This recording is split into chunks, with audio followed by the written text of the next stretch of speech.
be honest, everybody remembers Mother, but what often gets forgotten is the album where Danzig got darker, bluesier, and somehow even better.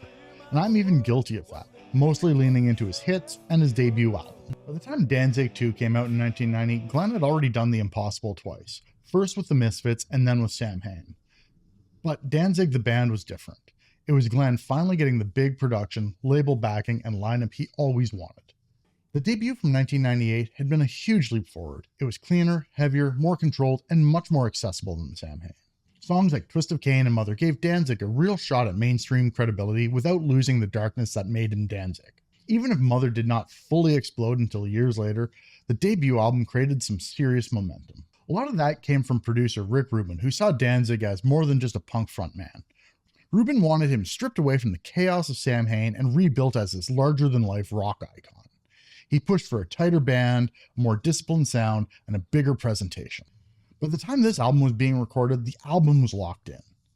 Glenn Danzig on vocals, John Christ on guitar, Eerie Von on bass, and Chuck Biscuits on drums. They'd been touring together for the first album, tightened up, and actually felt like a band rather than a studio project built around Glenn's ego. Glenn himself said the rhythm section was tighter and everybody was more comfortable with each other by the time they made this album. The timing mattered too. Metal in 1990 was in a weird place.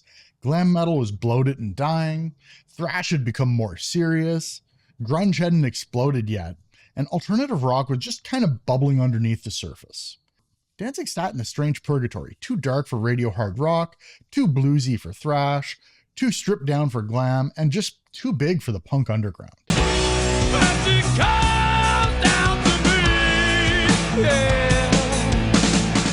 That feeling of not fitting anywhere is a huge part of why this works. It sounds like a band standing slightly outside of the trends, maybe even ahead of its time. Unlike a lot of the other albums I've talked about lately, they took their time with this. They recorded it over almost a full year between June 1989 and May 1990 at several Hollywood studios, including Hollywood Sound Recorders and Larrabee Sound Studios. Up to that point, it was the longest Danzig had ever spent making an album. And that matters because nothing here feels thrown together just to get a second album out and keep up that momentum. Rick Rubin was still producing and his fingerprints are all over the record. The guitars are huge, the drums sound big and punchy, Glenn's voice is pushed to the front of the mix. Rubin understood that Danzig's voice was what really made Danzig Danzig, and everything was built around keeping it front and center. The band also took more risks on this album. The debut album had leaned heavily into dark hard rock and stripped down metal, where this goes much deeper into blues. There's slide guitars, slower grooves, acoustic textures, and there's songs that are sounding much closer to Howlin' Wolf than most of the metal bands of that era. John Christ said Long Way Back From Hell took a long time to get right because the intro felt empty until Eerie Von came up with a bass line that made it work.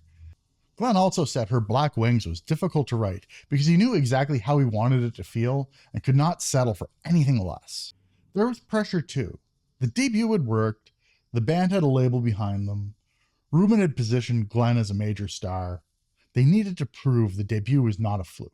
Instead of playing it safe, they doubled down on everything that made them unique. The album was basically early heavy metal filtered through dirty blues, biker rock, gothic vibes, and horror imagery. The easiest comparison is probably early Black Sabbath mixed with Elvis Presley, Roy Orbison, and old Delta blues.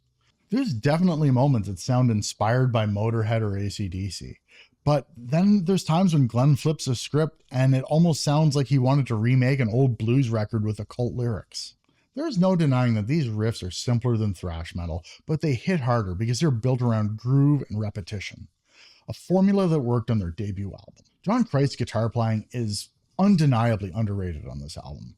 He can go from dive bomb squeals to bluesy slide guitar to slow doom riffs. Chuck Biscuits deserves credit too. As always, his drumming is tight, simple, and powerful.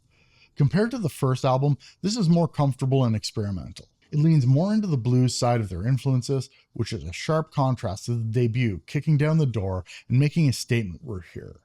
This album sounds like they've arrived and they are showing you their depth to bring you in deeper. Long Way Back From Hell is one of the best opening tracks Danzig ever wrote. It starts with dive bomb guitar screams and then drops into a fast, swaggering riff with a galloping bass line underneath it that almost sounds a little reminiscent of Kiss. It sounds urgent and mean. Lyrically, it feels like Glenn dragging himself back from violence, sin, corruption, or spiritual ruin, but not in a repentant way. It's probably one of the easiest entry points for people who want the heavier side of the band.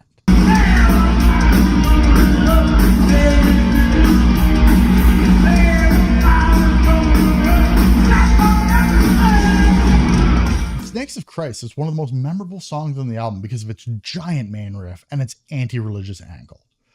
Glenn was writing about how organized religion twists the teachings of Christ for its own purposes.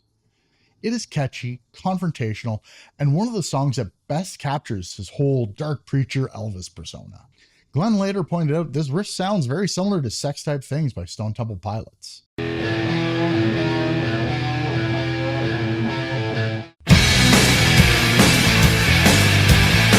Can you hear that? Her Black Wings was meant to be the signature song for this album. It's slower, moodier, and more dramatic. The riff has this real awesome groove to it, and Glenn sounds almost romantic in parts. This track balances lust and melancholy better than almost anything else in his catalog. This is a track that shows Danzig could do more than just menace and swagger. I'm the One is probably one of the strangest and best songs on the album because it strips away from most of that heaviness and leans fully into dark blues.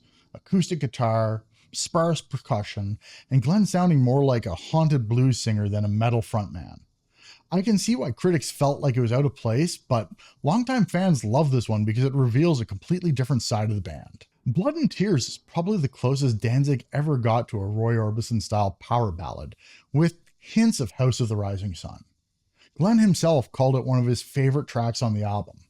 It's dramatic, emotional, and genuinely sad in a way most people don't expect from him. A lot of the lyrics on this album are built around temptation, religion, sex, alienation, and fate. Glenn was always interested in biblical imagery, occult symbolism, and mythology, but this album feels more personal than earlier records. There's still the devil imagery and gothic drama, but underneath there's a lot of loneliness and exhaustion. It's one of the bleakest songs that Glenn ever wrote, and it sounds like someone who has hit a point where anger stops being exciting and just becomes draining. John Christ even suggested the lyrics reflected where Glenn was mentally at the time. Blood and Tears deals with heartbreak and emotional damage, while Snakes of Christ attacks organized religion.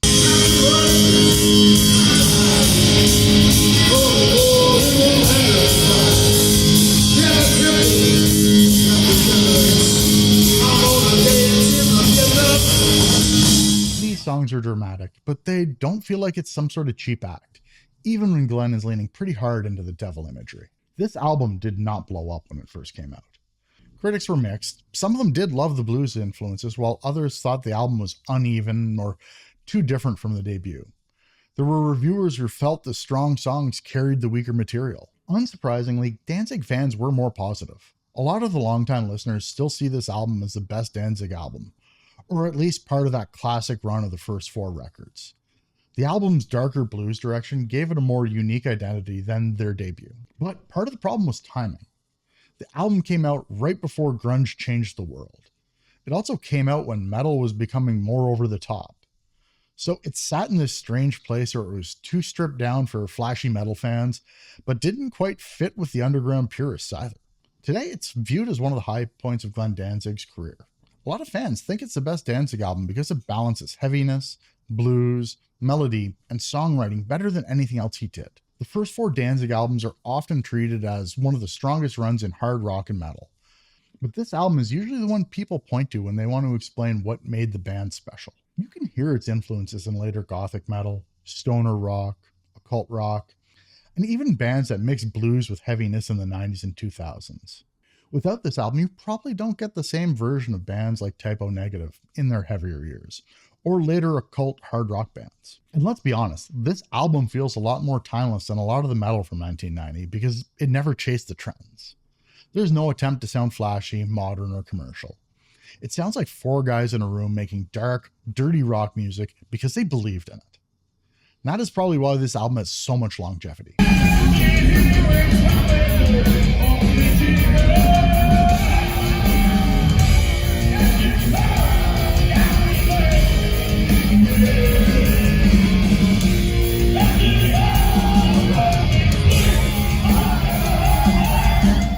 Did you know the album was originally supposed to be called 777?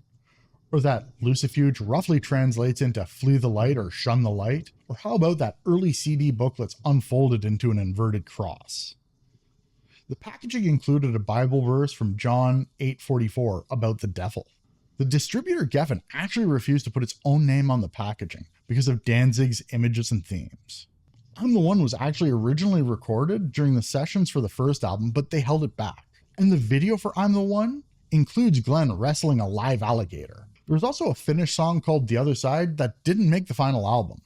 Glenn later said Her Black Wings was one of the hardest songs in the album to write because he had such a specific vision for it. This album is where Glenn Danzig stopped trying to prove he could make a successful band and started proving how strange, dark, and versatile that band could be.